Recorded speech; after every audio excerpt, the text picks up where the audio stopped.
Hello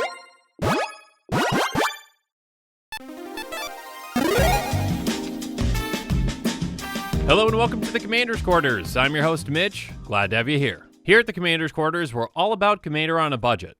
Today we've got an episode of Spare Change. Some episodes just don't fit in any of my other playlists, so this is where they end up. The topics on these episodes can vary pretty widely, so stay tuned to see what's in store for this one. This show and episodes like this one are possible thanks to viewers like you. If you're looking for an easy way to help support this show, make sure that you like, share, and subscribe. Also, hit that bell notification icon so you don't miss any new episodes. And while you're at it, subscribe and review our podcast as well. You can also go check out our playmats and other merchandise at thecommandersquarters.com. Another easy way to support this show is with our TCG player affiliate links. So whether you're buying a deck or individual cards, you can use this general link right here or one in the description. And the final way that you can support this show is by supporting us directly by becoming a patron. There are many benefits to being a patron, and I truly couldn't do this without all of their support. Hello and welcome to the Commander's Quarters. I'm your host, Mitch. Glad to have you here. So on today's episode, we're going to be talking about the most difficult commanders to pull off. Now, there are vanilla commanders out there and other commanders that really don't do much, so they can be hard to build around and to make them actually effective, but that's not really what I'm talking about today. I'm talking about commanders that don't really work in the commander format the way that you'd want them to because of the commander format rules or a certain interaction or the command zone or something along those lines. This is going to make a lot more sense as we go through those, but just know these commanders are hard to pull off. So let's get started first with the Myojin. So the Myojin are 5 commanders from the Kamigawa block that each are very similar but have slight differences. Let's go through one at a time. Myojin of Cleansing Fire is a 4/6 spirit that costs 5 white, white, white. It comes into play with a divinity counter on it if you played it from your hand. It has indestructibility as long as it has that divinity counter on it, and you can remove that divinity counter from it to destroy each other creature. The other Myojin act in very similar ways. Basically, they get the divinity counter if you cast them from your hand. So let's go through them really quick. Myojin of Infinite Rage is a 7/4. You can remove that divinity counter from it to destroy all lands. Myojin of Seeing Winds is a 3/3. You can remove that counter from it to draw a card for each permanent you control. Myojin of Night's Reach is a 5/2. You can remove that divinity counter from it and each opponent discards their hand. And your Myojin of Life's Web is an 8/8, and you can remove that divinity counter from it to put any number of creature cards from your hand into play. So obviously the problem with these is, if you cast them from your command zone, you're not getting that divinity counter. That means that they're not indestructible. You can't remove that divinity counter for an effect. They're basically just a vanilla creature that's way overcosted. So yeah, that's not all that great. Now, before we get into kind of ways to work around this and actually use these as your commander, I'm going to give 2 more examples of ones that are somewhat similar. Tetsamok Primal Death is a 6/6 Elder Dinosaur with Death Touch. It costs 4 black, black. You can pay a black and reveal it from your hand. You put a prey counter on target creature, activate this ability only during your turn. When Tetsamok enters the battlefield, destroy each creature your opponents control with a prey counter on it. So, yeah, you can't really pay that black to reveal it from your hand when it's in your command zone, because it's not in your hand, it's in your command zone. So when Tetsamok comes in, it's not going to destroy anything because it can't put prey counters on anything, okay? Next up, there's Iname is 1, Iname is 1. It's an 8/8 spirit that costs a whopping 8 black, black, green, green, so that's 12 mana total. When it comes into play, if you played it from your hand, you may search your library for a spirit card, put it into play, then shuffle your library. When it is put into your graveyard from play, you may remove it from the game. If you do, return target spirit card from your graveyard to play. So obviously that second part works, but in order to get, value out of this 12 mana spirit, you need that first part as well to tutor up a spirit and put into play. So it's not great, without working around. So what are some ways that you can actually work around with these? Well, first, yes, you can still cast them from your command zone, get them into play, then get them back to your hand, and then recast them. So something like Erratic Portal or a way to bounce them back to your hand can really work. Erratic Portal is a good one because it's repeatable. It's an artifact that costs 4, and you can pay 1 and tap it to return target creature to its owner's hand unless they pay 1. Obviously, you're going to choose not to pay that 1. It's a flexible card. You can use it against your opponent's creatures, but in these cases, you're going to be using it against your own, just so you can bounce it back to your hand. Now, that might not be the most efficient way because, again, some of these cost a lot. I mean, the Myojin cost quite a bit. Tetsamok even costs 6. Enaba's 1 cost 12. So if you're doing that, you're spending a total of, for Enaba's 1, 12 plus 12 is 24 plus 1. That's 25 mana total just to get that effect. Not worth it. So there are other ways to work around this, though. Something like a Command Beacon is great. It's a land that taps for colorless. You can tap and sacrifice it to put your commander in from your command zone into your hand. So basically, it costs you a land, but it's saving you a ton of mana, and then you can get that either divinity counter from the Myojins, you can use Tetsamok to get prey counters and everything, and you can get Iname as one in your hand, so you can actually get stuff out of it. Road of Return is another one that is similar, but this one's in green. It's a sorcery that costs green. It says choose one, return target permanent card from your graveyard to your hand, or put your commander from your hand in your command zone. It's got Entwined too. So obviously that second one's what you're going to be doing. You're going to get your commander out of your command zone, put them directly in your hand, and then you can cast them freely and get that effect. And finally, this is a newer one that really helps out with these, and that's Netherborn Altar. Netherborn Altar is an artifact that costs 1 and a black, and you can tap it to put a soul counter on it and put your commander into your hand from your command zone. Then you lose 3 life for each soul counter on Netherborn Altar. So this is a very cheap and efficient way of getting your commander into your hand, perhaps multiple times. It is going to cost you life to do so, but for these kind of weird, wonky workaround decks, it's probably worth it for the ones that can run it, like Tetsamok, Knight's Reach, and Iname. This next one actually is even more difficult to cast because you absolutely have to have one of those ways to get it into your hand. That's going to be Hakon Stormgald Scourge. It's a 3/3 zombie knight that costs 1 black. You can only cast it from your graveyard, not anywhere else. So obviously your command zone or even your hand are not anywhere else. You have to get it into your graveyard.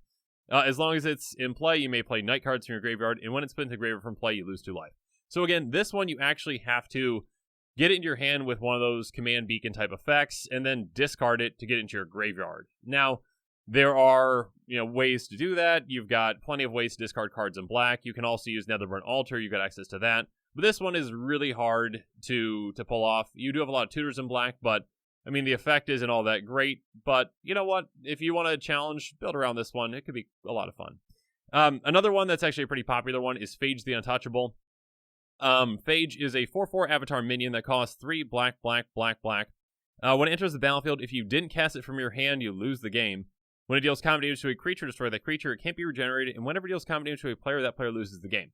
So Phage, you can cast from your command zone, but if you do, you lose. So that's not good. Unless your plan is to lose, then congratulations, you've done it. But yeah, so you can use those Netherborn Altar effects, the command beacon. You need to be able to get this into your hand. You can also use something like a Torpor Orb, though, which says creatures entering the battlefield don't cause abilities to trigger. It's an artifact that costs 2. So basically, Phage comes in and says, oh wait, nothing happens. That's cool. Okay, you can keep going, yeah. Swing with me and kill other players. Obviously, Phage is very powerful once it comes down, because if it touches anyone, they're dead. But yeah, you need to be able to get Phage into play without dying. So, have fun with that. There are ways to do it. And again, if you want to build around one of these commanders that are hard to pull off, it is a challenge just to get your commander out or working at some points, which can be a lot of fun for a lot of people.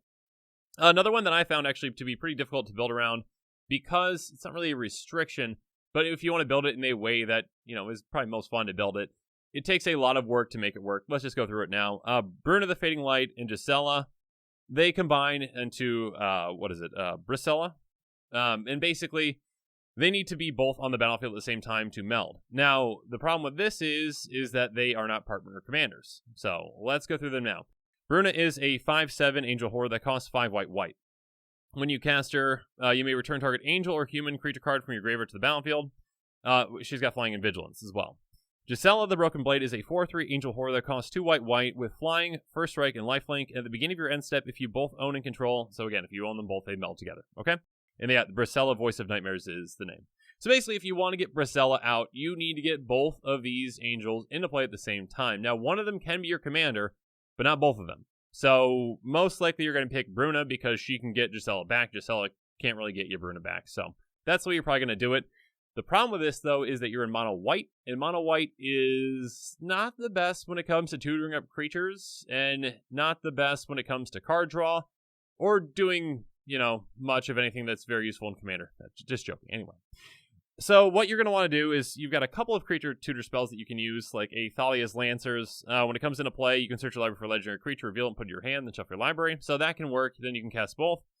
Another way to do it, though, which I found to be pretty effective, is going to be milling yourself. So things like Keening Stone, which lets you pay 5 and tap it if a target player puts the top X card of their library to their graveyard, where X is the number of cards in that player's graveyard. You need to basically just mill yourself a ton, wait till you hit Giselle, and then finally cast Bruna to get them both melded together. So, again, it can be hard to pull off, but it can be very, very, very fun when you do, because Brucella is it is a beast, and it is hard to stop. So outside those commanders that you really have to work to cast to get them to be effective, there are some ones that just kind of work in a wonky way that doesn't really mesh with the commander format. So let's go through those one at a time because they're different examples. So Mishra, Artificer, Prodigy is a 4/4 human artificer that costs 1 blue, black, red. It says whenever you play an artifact spell, you may search your graveyard, hand, and or library for a card with the same name as that spell and put it into play. If you search your library this way, shuffle it. So again, commander is a singleton format. So when you play that artifact, you're not going to have an artifact that has the exact same name as that artifact to get into play. So it basically it does nothing. You're not getting any extra value out of it. It doesn't work.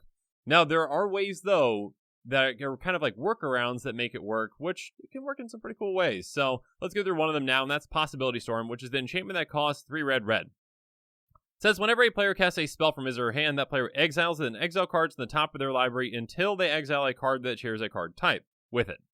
That player may cast that card without paying its mana cost. Then he or she puts all cards exiled with Possibility Storm on the bottom of their library in a random order. So essentially, what you're going to do is you're going to cast your artifact and you're going to put Mishra's trigger on first and then Possibility Storm. So basically, Possibility Storm is going to do its thing. You're going to shuffle that artifact into your library. Then Mishra is going to have your reveal cards off the top of your library, and you're going to get that artifact. So you get an artifact from Possibility Storm, and then you also get that same artifact from Mishra because it's going to be in your library when you cast it. So there's probably a better explanation video out there somewhere, but that's basically kind of like weird ways to work around to get an artifact into your graveyard or library is essentially what you want to do with Mishra while you're casting it. It's a very strange thing in Commander, obviously, because it's a singleton format. Another thing that's kind of weird about Commander that a lot of people might not realize when they're building a deck are death triggers for commanders. When your commander dies, you can choose to put them in your command zone, but if that happens, then you're not getting a death trigger because they technically don't hit your graveyard. So something like Alenda the Dusk Rose is a 1/1 vampire knight with lifelink that costs 2 white, black. It says whenever another creature dies, put a +1/+1 counter on Alenda the Dusk Rose. When Alenda dies, create X 1/1 white vampire creature tokens with lifelink, where X is Alenda's power. So again, if you choose to put Alenda in your graveyard, great. But you get those vampires, but then you have to find a way to get Alenda back. Obviously, white and black have plenty of ways to do that, so the workaround for Alenda is going to be reanimation, like a Dawn of the Dead effect, where it costs 2 black, black, black. It's an enchantment. At the beginning of your upkeep, you lose 1 life. At the beginning of your upkeep, you may return target creature card from your graveyard to play. That creature gains haste until end of turn. Move from the game at the end of turn. So this is a repeatable way to keep getting it back and back and back. Yes, you have to sacrifice outlet, or you can just send it back to your command zone when it happens. Basically, this is a way to get your commander back, okay? There are plenty of other ways to get it back, like a Zombify effect and such, okay? When it comes to, there's plenty of other death triggers too, so another one that I can bring up in a different color combination that doesn't have access to reanimation is Rolesque Apex Hybrid. It's a 4/5 human mutant with flying and trample, and it costs 2 green, green, blue. When it enters the battlefield, put 2 +1/+1 counters on another target creature you control, and when it dies, proliferate, then proliferate again. So proliferating twice is a fantastic effect, and it's very powerful. The problem with that is, again, you have to let Rolesque hit the graveyard in order to actually get that effect. Now, the workaround in this one comes with the blue that you have, and that's going to be clone effects. So, clone is just a 0/0 shapeshifter that costs 3 and a blue. Can enter the battlefield as a copy of any creature on the battlefield.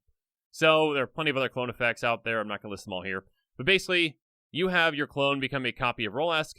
Rolesque is legendary, so your clone is also going to be legendary. Your clone is you can choose your clone to die, which then gets you those proliferate triggers. So you're getting that into the battlefield effect and those death triggers from the clone, which is a fantastic way to work around it. Again, these commanders can be a lot of fun, and you might just write them off at first because they need those workarounds, but there can be some really interesting and unique ways to build them, and also just like some people enjoy a good deck building challenge. So yeah. If you're interested in building any of these commanders, let me know in the comments below. Which commander out of these are you most interested in building, or which one do you think is the most challenging to build around? So, let me know in the comments below, and yeah, I think that's all I got for today, so thanks again, and have a good one. And make sure you're following us on social media for more updates and sneak peeks on future episodes. Again, a huge thank you to my patrons who help make this show possible. I truly couldn't do any of this without your support. If you want to support this channel directly, consider becoming a patron. There are many benefits to being a patron, including being able to vote on future commanders for deck tags. There are even tiers where you get your own personalized deck tag dedicated to you. You can check out all the Patreon tiers and rewards at patreon.com/commandersquarters. If you haven't already, make sure that you like and subscribe to the channel. Here at the Commander's Quarters, we're all about budget commander. So while you're at it, go ahead and check out some of our other types of episodes. And with that, I'm out of here. Thanks again, and have a good one.